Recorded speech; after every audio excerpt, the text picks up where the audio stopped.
Welcome to Wild West Love Chronicles.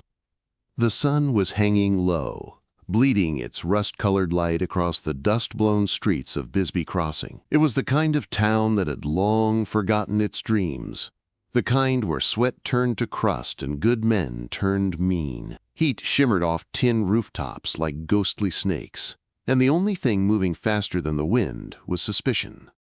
Samuel Cutter rode in slow. His old mare's hooves clopped with tired rhythm across the cracked ground. She was all bones and willpower now, much like him. His boots had dust older than some of the greenhorns lounging outside the saloon. His hat brim was frayed, sweat-stained, and low over eyes that hadn't trusted a soul in 20 years. He wasn't here to talk. He wasn't here to save anyone. He needed nails, flour, and a coil of fence wire. Maybe tobacco, if the price wasn't robbery. That was all. He dismounted in front of Jessup's General and tied the reins loose. The town hadn't changed. It was still a place where good land went bad, and men got drunk faster than they got paid. He squinted across the street, eyeing the saloon's porch, where men sat watching like vultures, sweat glistening down their necks. No one said a word. Just the sound of a busted piano trying to sing inside, and the occasional bark of a half-dead dog behind the butcher's. He stepped into the store, nodded at old Jessup, and gave a grunt that passed for greeting. In 10 minutes he'd be packed and gone. Back to silence, back to the land, back to the only things that didn't lie. But as he paid and turned to go, something caught in the corner of his eye. Movement. Not the usual bustle. Not a wagon or a child darting past. This was a group of men moving too quietly down the alley behind the saloon. Broad backs. Covered heads. One of them carried a whip. Another, a chain. The look in their eyes wasn't business, it was profit. Samuel paused. His hands, cracked and sun-blackened, flexed by instinct. He knew that walk. It belonged to men who believed in ownership, of bodies, of pain. He followed, slowly, like a man with nowhere urgent to be. Down the alley, past crates stacked like broken promises, he found it. A backlot with high wooden slats shielding the space from view. Voices carried over, gruff, low, impatient. The murmur of bids. The metallic scrape of shackles. He stopped short of the corner, heart ticking slower than it should. His left shoulder ached, the old scar reminding him of the bullet he took in Apache country 30 years back, and something else stirred with it. Something older, deeper. He stepped into the open. There were 6 men in the lot, maybe 7. Most were local scum, but a few had traveled for this. A makeshift platform had been set up, planks nailed across crates. On it stood 3 figures, all bound, all dusty. 2 were boys, beaten, empty-eyed, just meat for whoever offered the highest coin. But the third, Samuel's breath hitched. A girl, young, maybe 17, no older. Apache blood in her face, maybe more. Her hair was knotted, her cheeks bruised, but she stood tall, silent. Her arms were bound in front of her, wrists bruised raw. But it wasn't the chains that held Samuel's gaze. It was her hands. Both bore dark tattoos, circles wrapped in thorns, sigils he hadn't seen in 3 decades. Burned into memory, branded into his past. He staggered just a step. The heat bent around him. The alley disappeared. He was 20 again. Bleeding out in the canyon. Alone. Delirious. With a rattler bite in one leg and a bullet in the other.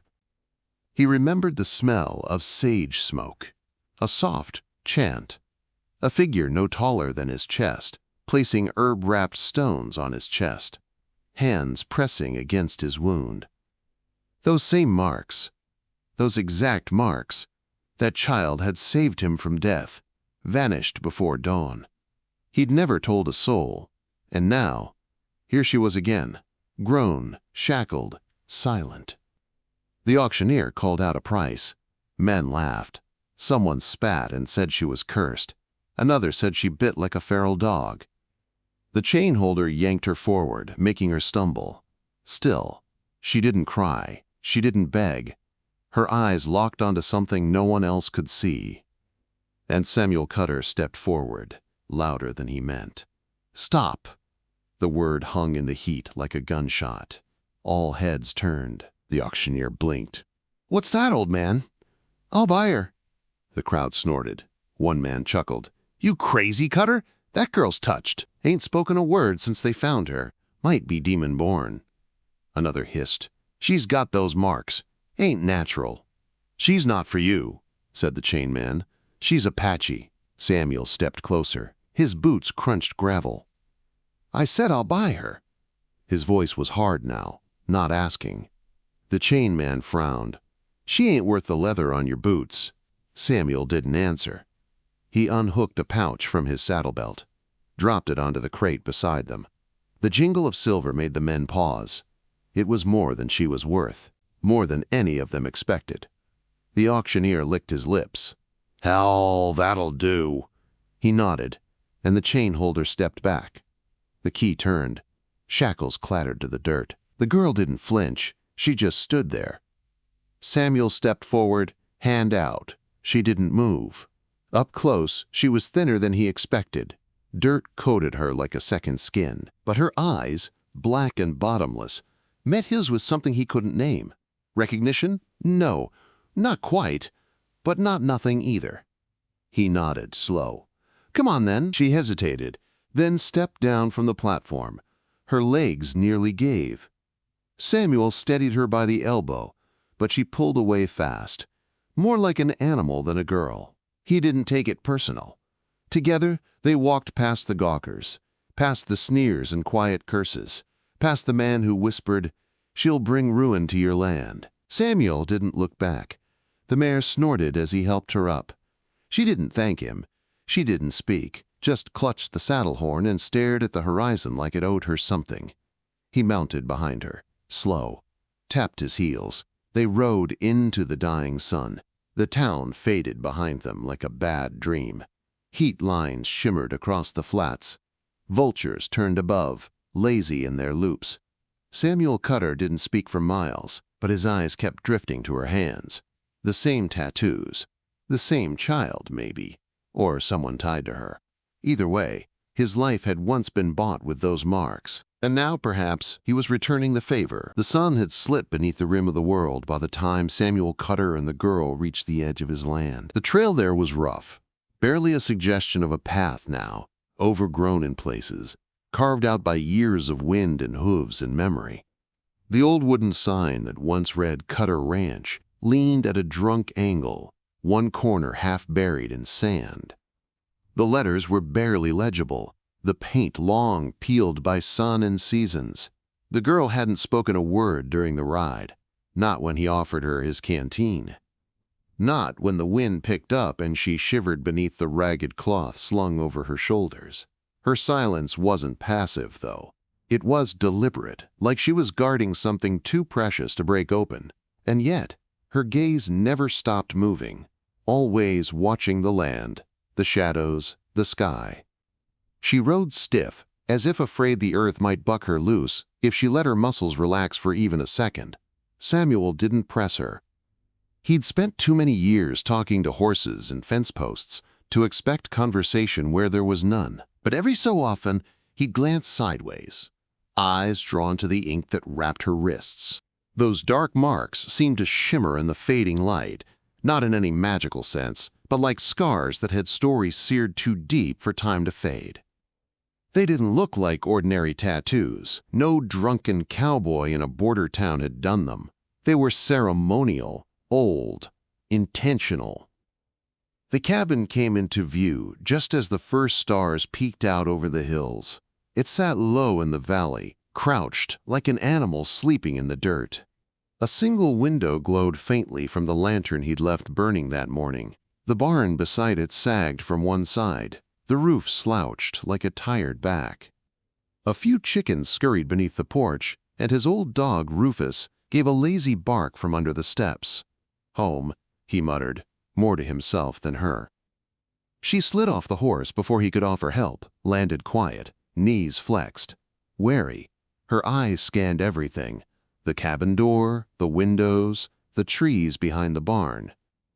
She didn't relax, not even a little. Samuel dismounted slower. His knees popped with the effort, and he grunted as he hit the ground. He didn't try to guide her, he just walked toward the house, letting the mare wander. The girl followed eventually, boots scuffing against the ground. Inside, the air was cool and smelled of dust and old wood. A fire crackled weakly in the stove. He tossed a couple logs in, watching the flames catch before turning to her. "You hungry?" She said nothing, but her eyes flicked to the pot hanging above the stove. He ladled some stew into a tin bowl and set it on the table. She approached like an animal approaching bait, slow, careful. He took a seat on the other side, watching without staring. She didn't use the spoon. She picked up the bowl and drank from it, hands trembling just enough to notice. She finished it all, then placed it back on the table without a word. He refilled it. She drank again. "Name?" he asked quietly. No response. He sighed, rubbed the back of his neck. "Well, you're here now. You're safe. You don't owe me nothing. Don't have to stay either. Come morning, you can ride out if that's what you want." Still nothing. He stood, his knees complaining again, and pulled a blanket from the cot in the corner, spread it out on the smaller bed near the window. "Get some rest," he said. She looked at the bed, then at him. Her eyes were not trusting, but something else passed through them. Caution. Uncertainty. But not fear. He left her alone and stepped out onto the porch. The night air was cooler now, laced with juniper and silence. He lit a pipe and sat on the rail, staring out over the land. Far in the distance, coyotes howled. Normal ones this time. His thoughts wandered. Back to that night. Back to the canyon, 30 years ago. He had been young, stupid, hot, with pride and whiskey. Thought he could outsmart a dozen warriors on their own land. Got a bullet for his trouble and a rattler's kiss while crawling for help. He'd blacked out near a spring, half dead, half dreaming. Then a shadow came. A child with soot on her skin and those same tattoos on her hands. She didn't speak, just sang in a low voice words he couldn't understand.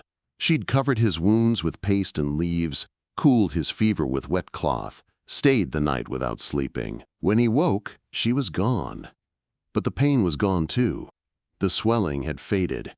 The bullet wound had stopped bleeding. It was like waking from a fever dream, except the marks she'd drawn on his chest with ash were real. He hadn't seen her since, hadn't spoken of it either. Now this girl, grown, silent, marked the same way. He didn't believe in fate. But this wasn't coincidence. Inside, he could hear her pacing. Not loud, just slow movements, back and forth near the bed. Then the creak of floorboards as she finally lay down. He didn't sleep much that night. The next morning, the sun was already burning the sky by the time he opened the door. She was up, standing outside barefoot, eyes fixed on the horizon. She looked like a statue. Her hair moved in the wind, but she didn't. He brought out a tin cup of coffee and set it on the railing near her. She didn't touch it, not right away. Instead, she bent down, picked up a rock, and began tracing shapes in the dirt. Lines, circles, spirals. He recognized one, an old Apache symbol for water, maybe. The other he didn't know. "You understand me?" he asked. She didn't answer, but her eyes flicked up, just briefly. "You remember me?" he asked again. This time, she knelt and began drawing a new shape. A snake curled around a stone. His heart slowed. That was the canyon, the place he'd nearly died. She remembered. Or maybe she'd been told. "Who are you?" he asked. She rose to her feet and walked past him. Not rudely, just decisively. She moved toward the corral, where the mare stood, chewing dry hay. The horse lifted her head as the girl approached. Usually, that horse didn't let anyone but Samuel get close. But now, she stepped forward, nuzzled the girl's hand. Samuel watched from the porch, pipe dangling forgotten at his lip. She stood there for a while, long enough that the sun rose fully. Long enough that the shadows shortened, and birds began to stir. He watched her kneel in the dust again, fingers trailing over the earth like they were listening. Then she stood, and she spoke. Only one word. Aylin. Her voice was rough from disuse, soft as a whisper, but it carried. He blinked. That? Your name? She nodded. He stepped down, slow. Well then, Aylin, he said, trying it in his mouth like an old tune. I reckon we've got some things to figure out. She didn't answer. But she didn't walk away either. That afternoon he showed her the well, the chicken coop, the fence that needed fixing. She followed without protest, but also without eagerness. When he handed her a hammer, she stared at it like it was foreign. Then, slowly, she took it. She worked quietly, carefully, like she was relearning what her hands were for. The sun was high when she stopped to rest, sitting beneath the cottonwood tree near the barn. He brought her water. She drank it in one long pull. Why were they selling you? He asked. Her fingers clenched around the cup. But she didn't speak. They say you're cursed. She looked at him then. Not angrily, just steady, and she lifted one hand slowly, palm out. The tattoo there curled like a serpent eating its tail. She touched it with her other hand and said nothing. He nodded. That night, after dinner, she sang. Softly, a hum more than a song. The notes were unfamiliar, but the tone struck something in him, a place so old he'd forgotten it was there. He sat by the fire and listened, eyes closed, letting the sound wrap around him. When he opened them, she was looking at him, not afraid, not angry, just watching. That was the first night she slept soundly, and the first night he dreamed of the canyon again. Not the pain, not the snake bite, but the spring, the water, the child with the inked hands, and the sound of her voice singing to the stars. The days turned long on Cutter Ranch, but the silence between them began to shift. Not with words, but with small things. Aylin no longer avoided the door. She fed the chickens before Samuel asked. She watched the sky like it whispered truths to her, and once, when a hawk circled low above the ridge, she lifted her hand, palm open, and whispered something in her old tongue. The hawk cried out and vanished into the blue. Samuel didn't question what he didn't understand. He had lived too long to think everything needed an explanation. He'd seen frost kill crops after a warm winter. He'd seen cattle survive a fall off the bluff that should have split their spines in two. And once, 30 years ago, he'd been pulled back from death by a girl with dark eyes and darker tattoos. He didn't need to know how or why. But what he did need to know now was who else remembered. He rode into town alone on the 5th morning after Aylin came, said nothing to her as he saddled up. She didn't ask, just stood on the porch as he passed, her hair loose over her shoulders, the wind tugging at her shirt. Her eyes didn't blink as he disappeared down the trail. Bisby Crossing was louder that day. More horses, more men. Dust kicked up from wagons rolling through. The sheriff's store was open, but nobody sat behind the desk. At the saloon, a new piano man played fast and loose while drunks cheered and boots stomped the floor. Samuel tied his mare near the water trough and walked into Jessup's General, bell jingling overhead. Jessup nodded from behind the counter. "Back so soon?" he asked. Samuel didn't smile. "Need feed. Nails, too, long ones." Jessup began pulling things from the shelves. Samuel waited. "You hear?" Jessup asked, not looking at him. "That girl you took. Folks are talking. Some say she's Apache. Some say worse." Samuel crossed his arms. "Worse than what?" Jessup leaned in a little. "There's men been looking. Not lawmen. Quiet types. Came through 3 nights ago. Asking about a girl with marks on her hands. Said she was theirs. Had a badge of some sort. Not military. Private. Eastern metal." Samuel's eyes narrowed. "What'd you tell him?" "Nothing. But old Nate did. He's always thirsty, and they bought his whole bottle before he got 2 words in." Samuel picked up the sack of nails. "They still around?" Jessup hesitated. "Saw 'em heading west. Toward the canyons? Didn't say if they'd be back." Samuel nodded once and turned for the door. They said something else, Jessup added. Mentioned a name. Hargreeves. Mean anything? Samuel froze. His fingers curled around the doorframe. Barrett Hargreeves. It was a name that smelled of blood and old gunpowder. A man who'd once hunted Apaches like game in the hills north of Santa Fe. A man who never fought fair. Bought land with threats and silence. Rumor had it he wasn't working for himself anymore. There were investors now, people from back east who believed the land held things worth killing for. Samuel had thought Hargreeves long dead or buried in someone else's hole. He stepped back into the street with fire building in his chest. The ride home was faster. He found Aylin near the creek, her hands submerged in the cold water, eyes closed. She opened them as he approached. She didn't speak, but she knew. He saw it in the way her shoulders tightened. "You remember the name Hargreeves?" he asked. She didn't flinch, but her mouth moved. "Fire," she said softly. "Yeah," he answered. "That sounds about right." That night they sat by the fire again, but the air was different now. Tighter. Charged. Aylin brought out a piece of old hide she'd found in the barn, began scratching symbols onto it with a burned stick. Lines, curves, intersecting spirals. Samuel watched, not understanding the shapes but sensing the meaning behind them. "You were there," he said, his voice low. "Back then, when I was dying." She nodded. "You saved me." Another nod.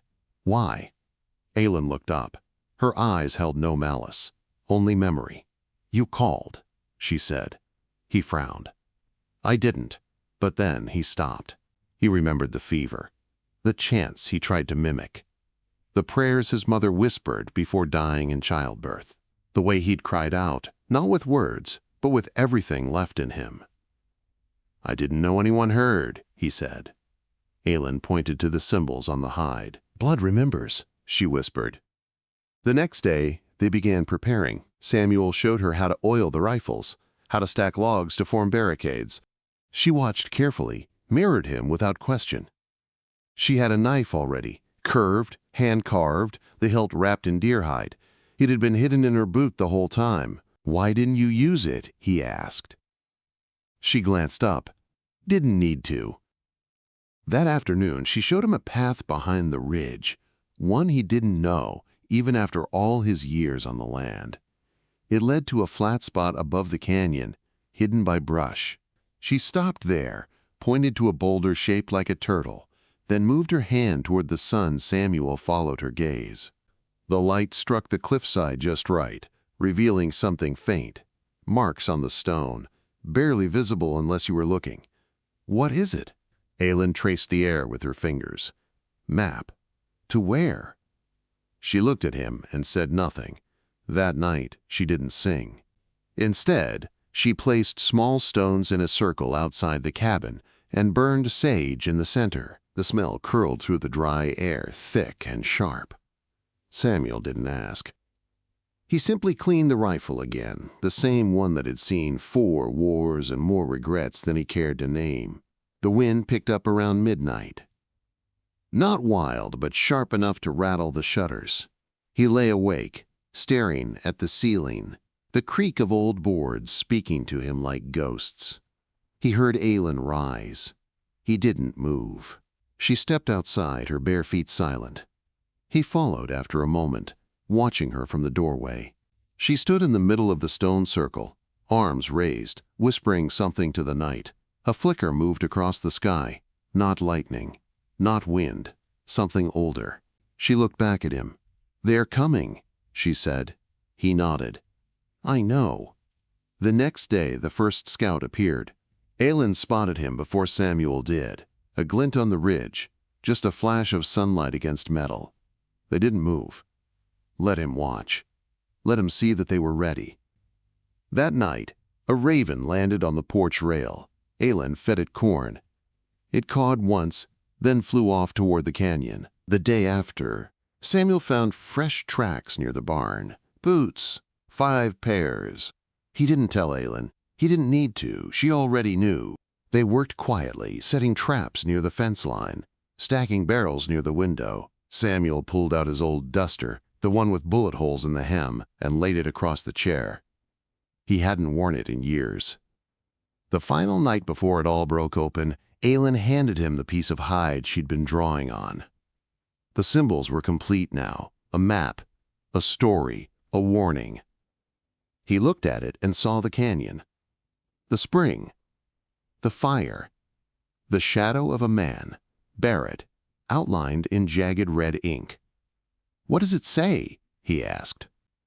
She touched the last symbol, a hand over a heart. "It says," she whispered, "we don't run." He stared at the fire. "No," he agreed, "we don't." Far off, a coyote cried, but it was the wrong time of night, the wrong kind of cry. It wasn't calling to others, it was warning them. Samuel stood, checked the rifle, and opened the door. Aylin joined him, blade in hand, tattoos glowing faintly in the firelight. They stepped out together into the dark, not afraid, not anymore. The wind came first. It slithered in through the mesquite and pressed against the windows like breath from something old. It whispered along the eaves of the roof and carried with it the smell of iron and sweat. Samuel Cutter stood on the porch, watching the darkness ripple over the ridge. Aylin was beside him, still as stone, her blade in her hand, and her tattoos barely visible in the dying firelight behind them. Her hair whipped around her face, but she didn't flinch. Her eyes were locked forward, watching, listening.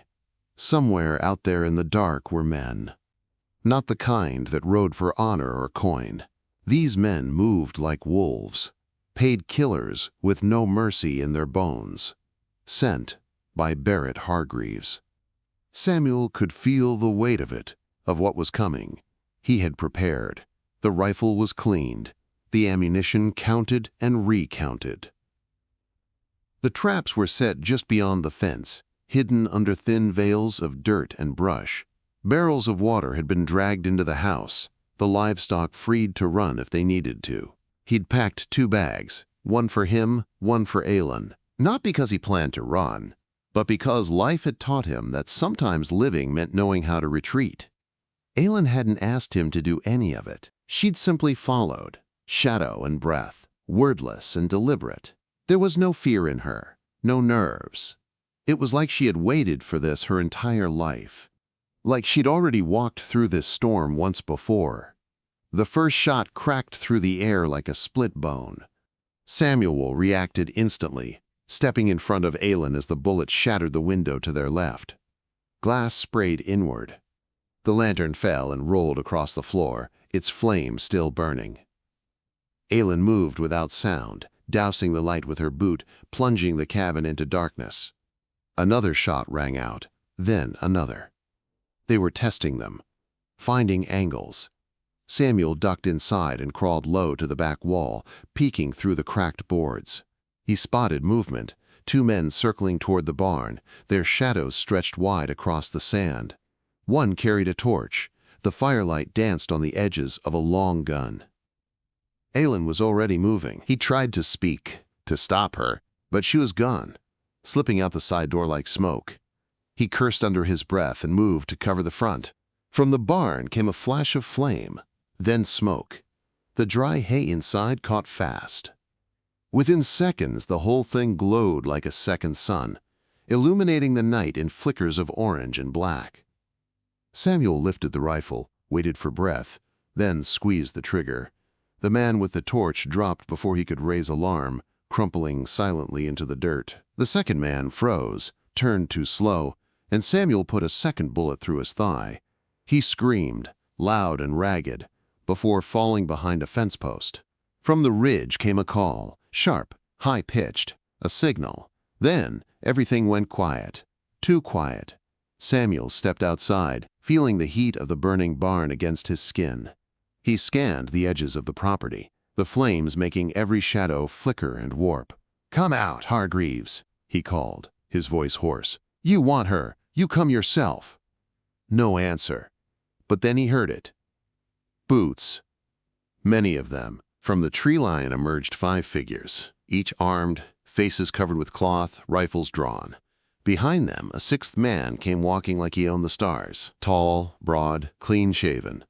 A long leather coat trailed behind him like it had never touched dirt.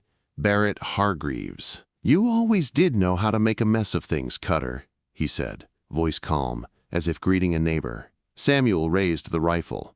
"You're trespassing," Barrett laughed. "And you're harboring stolen property, dangerous property.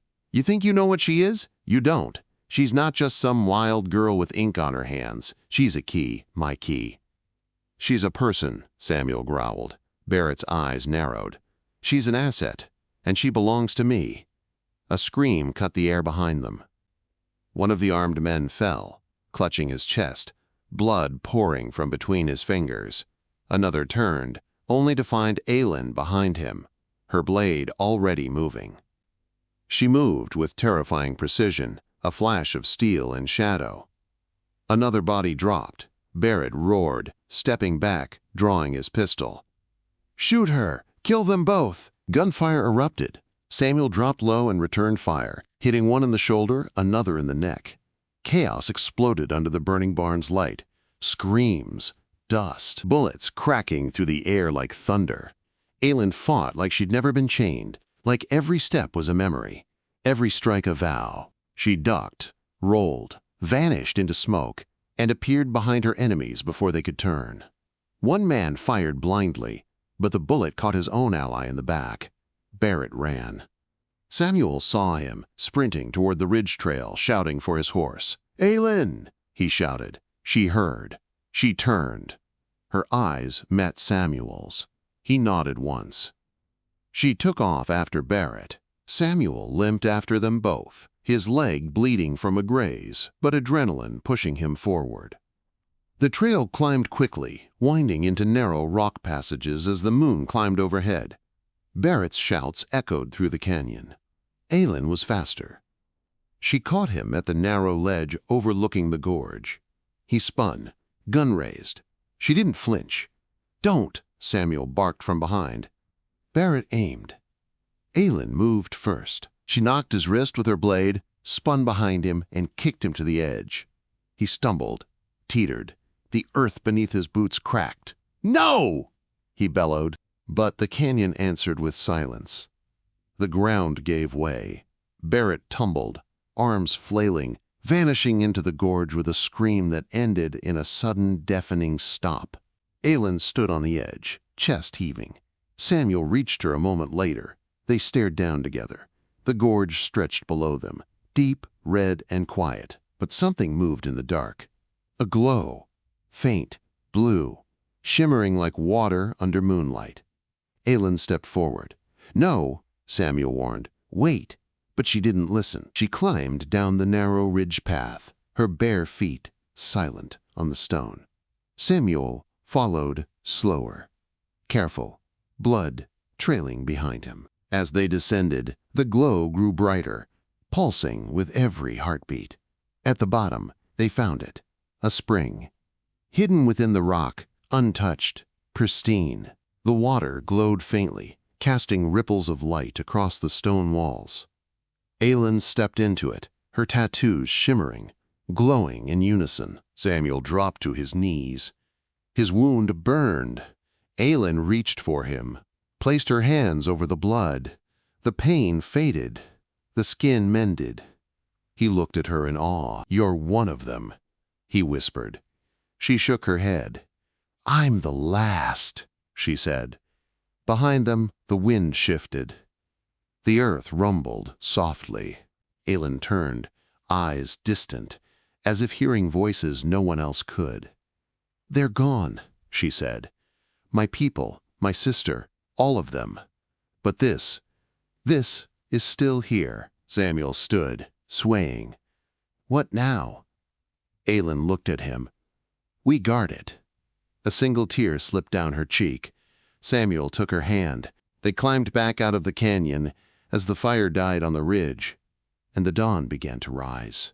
They left Barrett Hargreeves at the bottom of the gorge, where greed and violence had carried him, and they returned home, not as strangers, but as the last of two old stories. tied now forever. By blood, by fire, by water, by choice. The earth had stopped shaking by the time they reached the cabin again. Smoke from the barn had cooled into a low haze, lingering like ghosts over the field. Ash drifted through the air, soft as snow, clinging to the blackened fence posts and the roof shingles like a second skin. The chickens had scattered to the hills. The cattle, what few were left, grazed uneasily near the creek. And the dog, old Rufus, limped out from beneath the porch, gave a single quiet bark, then curled near the steps with a grunt like he was done with all of it. Samuel Cutter stood at the edge of the field, hat in hand, watching it all. His legs ached. His ribs throbbed where a bullet had nicked the bone. But he was alive. Aylin stood beside him, her bare feet blackened from soot, her hair tangled, her hands streaked with dried blood and dust. But her eyes were clear. Unshaken. Older somehow, as if something inside her had opened in that gorge and would never close again. He hadn't said much since they climbed out of the canyon. Neither had she. Some things didn't need to be spoken. They sat on the porch long past sunrise, listening to the wind whistle through the broken boards. The barn was gone. The roof had caved completely. The smoke-stained ribs of its frame still glowed in the center from slow-burning embers. Samuel thought he might rebuild it. Or not. Maybe the land would take it back and grow something wild where wood once stood. Aylin spent the morning walking the perimeter, checking the traps. Most were triggered. 2 of the men who hadn't died in the firefight had run straight into the spiked pits beyond the fence. Their bodies had been stripped of weapons. She burned their coats, burned everything that stank of Barrett and his promises. Samuel didn't ask what she did with the rest. He figured if the coyotes were fed for a week or 2, it wasn't the worst end. He spent that time gathering what little he had left. He sorted the tools in the shed, took stock of the water barrels, the food stores. They'd need more salt, more powder, but they had time now.